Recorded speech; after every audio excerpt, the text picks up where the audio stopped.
يا ذاكر الأصحاب كن متأدبا واعرف عظيم منازل الأصحاب. هم صفوة رفعوا بصحبة أحمد وبذاك قد خصوا من الوهاب.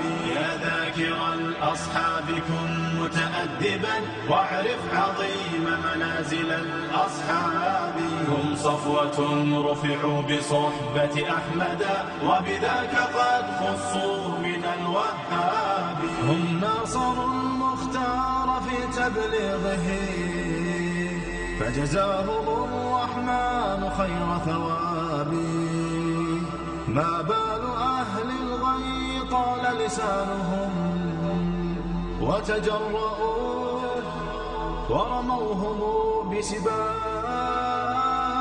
سبوا خيار الخلق من لهم العلا ولهم مقام في ذرى الأحساب. من قبل صرح أعوج عن حقده في سب شيخ متق أواب. لا ثاني الاثنين في الغار الذي شهدت له آيات خير كتاب. واليوم قد صدع الخبيث بجرأة ووقاحة من سافل كذاب. هذا النبي محمدا في عرضه سيعمه ذل وشر عقاب.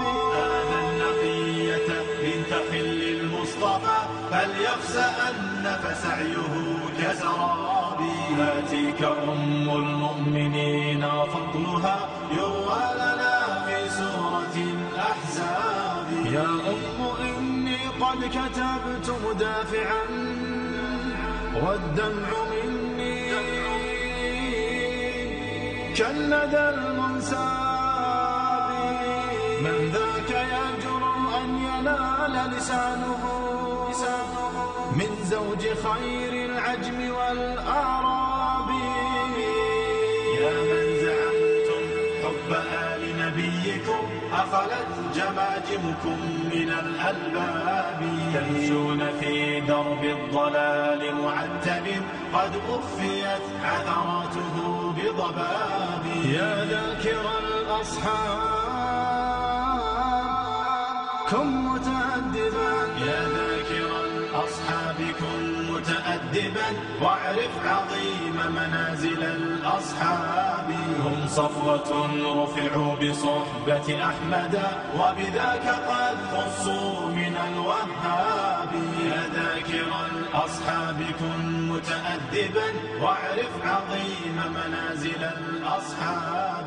هم صفوة رفعوا بصحبة أحمد.